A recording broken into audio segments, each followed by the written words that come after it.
पश्चिम Maharashtra education trust के ज़ेर मातहत चलाए जाने वाले इदारे lady Halima Urdu primary school और इस्माइल हसन खान उर्दू प्राइमरी स्कूल से मैं रुबीना रियायत खान जमात हफ्तुम की मौल्लिमा आज आपके सामने मजमून उर्दू का सबक नंबर 4 बूढ़ी काकी के बारे में समझाऊंगी। इसके मुसन्निफ है मुंशी प्रेमचंद। अच्छा तो बच्चों, यह है हमारी बूढ़ी काकी। बूढ़ी काकी इंसानी ज़िंदगी में बच्चों 4 मरहले होते हैं। हर इंसान को अपनी ज़िंदगी में 4 दौर मुकम्मल करने होते हैं। सबसे पहला है बचपन, दूसरा लड़कपन, तीसरा जवानी और चौथा बुढ़ापा। तो ये 4 दौर में से सबसे मुश्किल दौर होता है बुढ़ापे का। तो बच्चों, आज हम बूढ़ी काकी का बुढ़ापा कैसा था इसके बारे में पढ़ेंगे। आपके घर में भी बच्चों आपके दादा, नाना, नानी, दादी वगैरह बूढ़े लोग भी होंगे, तो उनकी ज़िंदगी कैसी होती है, हमारे उनके साथ में बर्ताव कैसा होता है। उसी तरह बूढ़ी काकी की ज़िंदगी कैसी थी बुढ़ापे की, और उनके घर वालों का बर्ताव उनके साथ में कैसा था, इसके बारे में हम इस कहानी में समझेंगे। जो बूढ़ी काकी थी वो बेचारी अकेली रहती, अकेली घर के बाहर के नज़ारे करती, लोगों को अपने पास बुलाकर उनसे बातचीत करती, तो उसका दिल थोड़ा हल्का हो जाता था। बूढ़ी काकी हमेशा आते जाते लोगों का नज़ारा करते रहती। ऐसा नहीं बच्चों, बूढ़ी काकी के भी शौहर थे, लेकिन उनका इंतकाल हो गया था। बूढ़ी काकी के 7 बेटे थे, लेकिन उसमें से एक भी जिंदा नहीं बचा था। बूढ़ी काकी का एक भतीजा था जिसका नाम बुधराम था। वो बूढ़ी काकी को अपने साथ रखता, लेकिन उसने बूढ़ी काकी की पूरी दौलत अपने नाम लिखवा ली थी। जब वो दौलत बूढ़ी काकी से अपने नाम लिखवा रहा था, तब उसने बूढ़ी काकी से बहुत से वादे किए कि मैं तुम्हारी खिदमत करूँगा, मैं तुम्हें हर तरह का आराम दूंगा, लेकिन वो अपने वादे पर कायम नहीं रहा। उसका सुलूक बूढ़ी काकी के साथ में बहुत बुरा था। देखो बच्चों, जो बूढ़ा इंसान होता है उसे प्यार मोहब्बत की बहुत ज़रूरत होती है। वो चाहता है कि लोग उससे बातें करें और वो अपने दिल की बातें उसे बताए, क्योंकि बच्चों बुढ़ापा जो है ये बचपन का एक दौर होता है। बचपन में हमें कोई चीज़ नहीं मिलती है तो हम अपने वालिदैन से कैसे रोकर बोलते हैं हमें ये चाहिए, हमें वो चाहिए। उसी तरह बचपन में भी इंसान का जो जहन होता है, वो दिमाग होता है, वो कैसा हो जाता है, बचपन की तरह हो जाता है। अगर उनको कोई चीज़ ना दी जाए, अगर उनकी बात ना सुनी जाए, तो वो रोने लगते हैं, नाराज़ हो जाते हैं। बिल्कुल उसी तरह बूढ़ी काकी जो थी, अगर घर में उसे कोई चीज़ ना मिलती, अगर कोई मिठाई भी अगर उसे ना मिलती, तो वो ज़ोर ज़ोर से रोने लगती थी। और ये बात बुधराम और उसके घर वालों को पसंद नहीं थी। बुधराम के 2 बेटे थे और एक बेटी थी जिसका नाम लाडली था।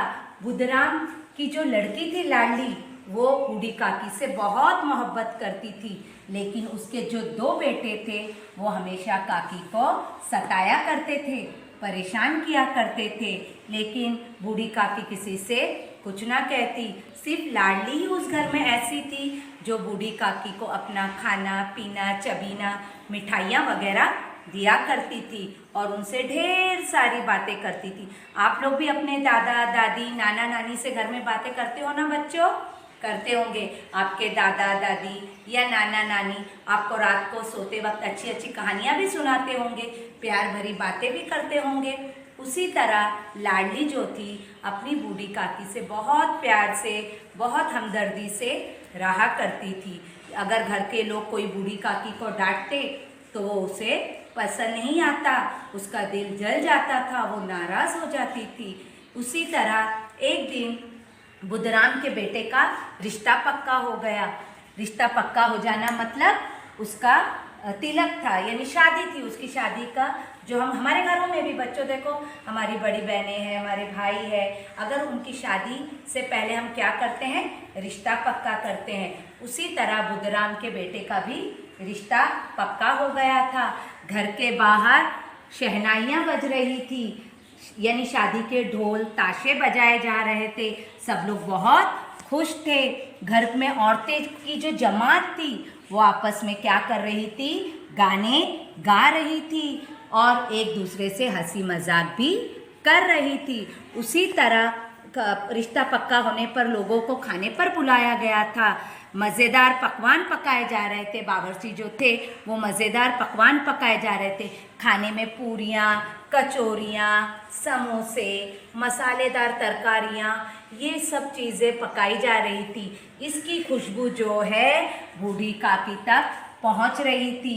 बूढ़ी काकी जो थी उसे महसूस भी कर रही थी कि वो सोच रही थी कि गरम गरम पूरियाँ निकाली जा रही हैं, कचौरियाँ निकाली जा रही है। मैं इसे अपने हाथ में लेकर गर्मा गर्म पूरियाँ खाऊंगी, कचौरियाँ खाऊंगी दही के रायते के साथ। वो ये सब ख्यालों में खोई हुई थी। उसके सामने, बूढ़ी काकी के सामने सिर्फ पूरियाँ नाच रही थी, कचौरियाँ नाच रही थी, समोसे नाच रहे थे और मसालेदार तरकारियाँ नाच रही थी। वो सोच रही थी कब मैं जाऊं कचौरियाँ और पूरियाँ पर क्यों आ गई। वो दोनों हाथों से पकड़कर बूढ़ी काकी को लाकर वहाँ कोठरी में पटक देता है कि तुम यहाँ बैठो और मेहमानों को जब खाना मिल जाएगा, भगवान को जब भोग चढ़ जाएगा, तभी तुम्हें खाना मिलेगा। हिंदुओं की रस्म रिवाज होती है ना बच्चों, कि जब कोई घर में प्रोग्राम होता है, जब कोई फंक्शन होता है, तो वो सबसे पहले खाना जो रहता है भगवान के सामने रखते हैं, फिर मेहमानों को खिलाते हैं, उसके बाद में घर वाले खाते हैं। तो बुधराम और उसकी बीवी रूपा जो थी वो बूढ़ी काकी को डांटने लगी कि अभी तक भगवान को खाना नहीं चढ़ा, मेहमानों ने खाना नहीं खाया, तुम खाने के लिए रुक नहीं सकती थी। इस तरह वो उसे डांटने लगते हैं। बूढ़ी काकी नाराज होकर अपनी कोठरी में सिमटकर बैठ जाती है। उसके बाद में मेहमानों के लिए खाना लगाया जाता है पित्तल पर, यानी पित्तल मतलब पत्तों पर मेहमानों को खाना परोसा जाता है। हमारे यहाँ प्रोग्राम में कैसे सब एक साथ में बैठकर खाना खाते हैं, उसी तरह वहाँ पर भी औरतें मर्दों की जमात जो थी अलग अलग थी और सबको अलग अलग तरीके से खाना परोसा जा रहा था। बूढ़ी काकी कोठरी में जाकर बुलावे का इंतज़ार करने लगती कि कोई तो मुझे खाना खाने बुलाएगा। और जो पूरियों की खुशबू थी, कचौरियों की खुशबू थी, उससे बूढ़ी काकी का दिल बार बार ललचा रहा था कि मैं इसे कब खाऊं। लेकिन बहुत देर हो जाती है, रात होने लगती है, मेहमान खाना खा चुके होते हैं, लेकिन बूढ़ी काकी सिर्फ इंतज़ार ही करती रहती है कि कोई उसे खाने पर बुलाए, लेकिन कोई भी शख्स उसे खाने के लिए बुलाने नहीं आता है।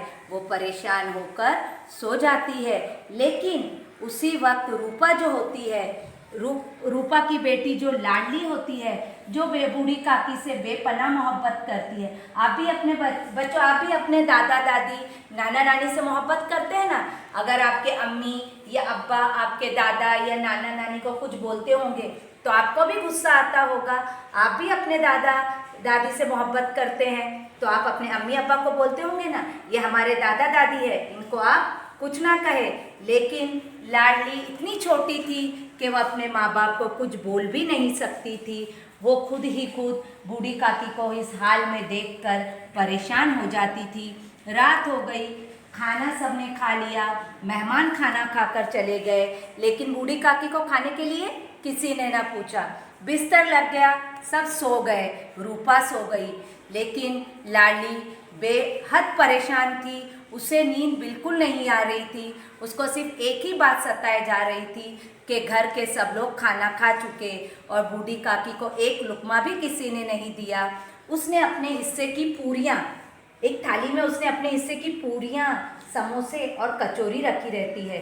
वो खुद ना खाकर आधी रात को उठती है, लेकिन उसे ये भी डर रहता है कभी माँ ने मुझे देख लिया तो मुझे डांटेगी, मारेगी। लेकिन वो इस बात से बेखौफ हो जाती है और वो पिटारी लेकर बूढ़ी काकी के पास जाती है और बूढ़ी काकी को जगाती है कि उठो और ये पूरी और कचौरी खा लो। जिस तरह मासूम बच्चे को खाना देखकर खुशी होती है, उसी तरह बूढ़ी काकी भी पूरी और कचौरियाँ देखकर बेहद खुश हो जाती है और जल्दी एकदम मज़े लेकर वो क्या करने लगती है, पूरियाँ और कचौरियाँ खाने लगती है।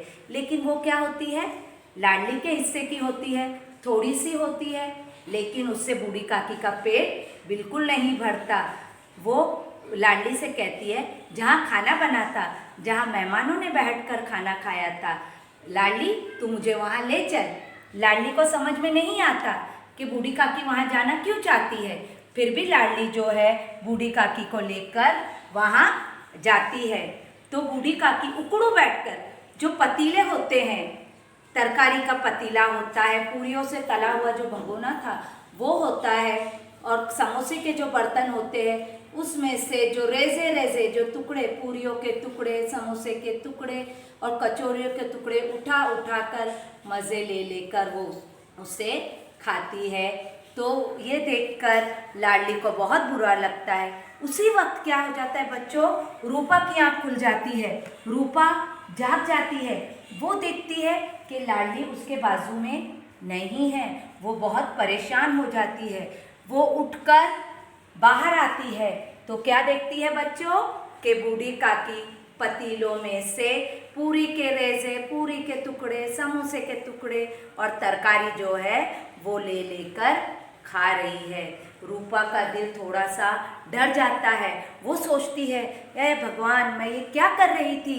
जिसकी ये दौलत है, जिसकी वजह से आज हमें 200 रुपये मिल रहे हैं, उस औरत की ये हाल, परमात्मा तू मुझे माफ़ कर दे। और उसे अपनी करनी पर बहुत पछतावा होता है। वो उसी वक्त रसोई में जाती है और पूरी, कचौरी, समोसा, रायता और मसालेदार तरकारियाँ लेकर कहाँ आती है, बूढ़ी काकी के पास आती है। और बूढ़ी काकी को वो क्या करती है, देती है और कहती है, माँ जी मुझे माफ़ कर दो, काकी मुझे माफ़ कर दो, मैंने आपके साथ में बहुत बुरा सलूक किया है।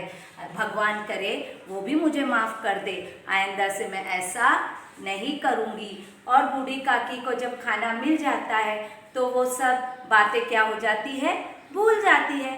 वो बिल्कुल भी ध्यान नहीं देती कि रूपा ने उसको कितना सताया, क्या उसके साथ उसका बर्ताव था, घर वालों के साथ उसका क्या बर्ताव था। वो तो मज़े से खुशी खुशी पूरियाँ और कचौरियाँ खाने लगती है। इस तरह बच्चों आज हमने बूढ़ी काकी की कहानी के बारे में मालूमात हासिल करें। इसी तरह बच्चों तुम घर पर सबक नंबर 4 बूढ़ी काकी, जिसके मुसन्निफ है प्रेमचंद, इनकी सबक को पूरा गौर से पढ़ेंगे और जो नए अल्फाज तख्ते सियाह पर लिखे गए हैं, आपकी ब्याज में दिए गए हैं, उसको 5-5 मरतबा आप अपनी ब्याज में लिखेंगे और याद करेंगे।